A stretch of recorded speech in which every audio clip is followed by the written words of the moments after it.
le modèle qui, en tout cas le modèle qui est en tête, c'est celui qui existe de manière la plus répandue dans le monde occidental en matière d'organisation du contrôle de la sûreté nucléaire et de la radioprotection, où finalement l'expertise et le contrôle et la décision sont intégrés dans une même organisation. C'est le cas aux États-Unis, c'est le cas au Canada, c'est le cas au Japon.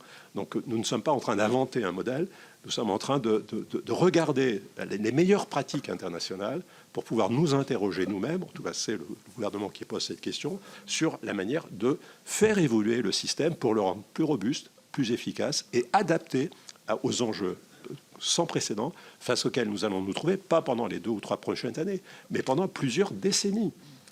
Les nouvelles impulsions qui sont prises en matière de politique énergétique vont conduire à des charges de travail et à des impulsions qui vont durer plusieurs dizaines d'années.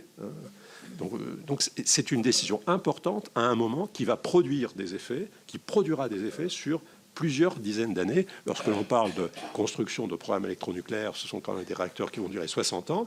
Ils vont être construits sur une période de plusieurs dizaines d'années. Et quand on parle de poursuite d'exploitation des réacteurs actuels, on s'interroge sur 60 ans, au-delà de 60 ans. Ça veut dire pour les réacteurs les plus récents, plus de 40 ans encore de durée de vie. Donc voyez-vous, on est dans une perspective historique d'organisation du contrôle de la sûreté nucléaire et de la radioprotection qui va durer longtemps et qui doit être prise à un moment où cette impulsion est organisée.